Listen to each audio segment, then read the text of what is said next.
38 pelayan khusus Jemaat GPM Betania Klasis Kota Ambon ditabiskan. Jemaat Gereja Protestan Maluku GPM Betania Klasis Kota Ambon melaksanakan prosesi pentabisan terhadap 38 majelis jemaat untuk masa pelayanan 2025 hingga 2030. Majelis yang ditabiskan terdiri dari 19 penatua dan 19 diaken. Upacara pentabisan berlangsung pada Minggu 12 Januari 2025 di Gedung Gereja Betania, Jalan Jenderal Ayani, Ambon. Prosesi ini dipimpin oleh Ketua Majelis Jemaat Betania, Pendeta Fanny Lailosa. Pentabisan ini merupakan bagian dari proses serupa yang dilakukan di seluruh wilayah pelayanan GPM, melibatkan total 13.108 penatua dan diaken untuk masa pelayanan 2025 hingga 2030.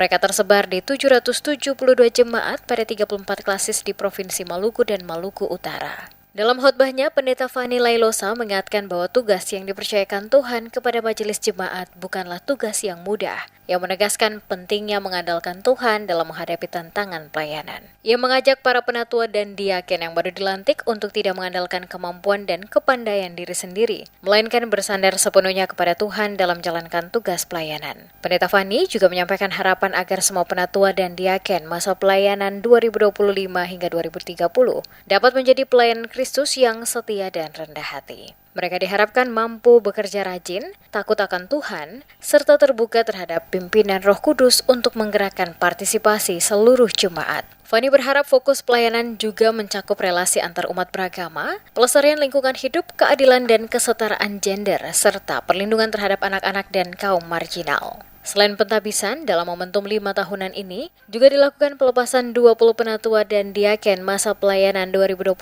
hingga 2025.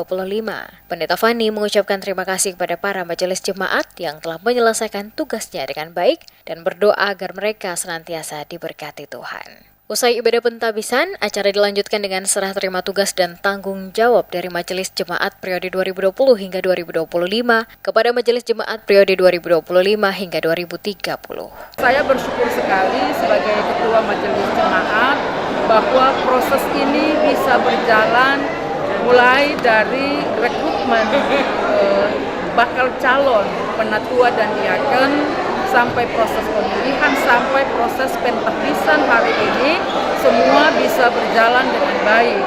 Dan ini merupakan kasih karunia Tuhan yang luar biasa bagi gereja di dalam melaksanakan amanat pelayanan gereja. Dan karena itu ketika telah ditabiskan penatua dan diaken masa pelayanan 2025-2030, diharapkan seluruh proses pelayanan untuk tahun-tahun yang akan dijalani ke depan semuanya dapat berjalan dengan baik. Diketahui, pentabisan ini merupakan lanjutan dari tahapan pemilihan penatua dan diaken pada 4 hingga 5 November 2024. Dari proses tersebut terpilih 6.554 penatua dan 6.554 diaken dari masing-masing unit pelayanan yang akan melayani di seluruh wilayah GPM. Setiap unit pelayanan mengajukan 4 nama calon, yaitu 2 calon penatua dan 2 calon diaken, sesuai dengan prosedur pemilihan. Dengan demikian, seluruh proses berjalan sesuai mekanisme yang telah ditetapkan.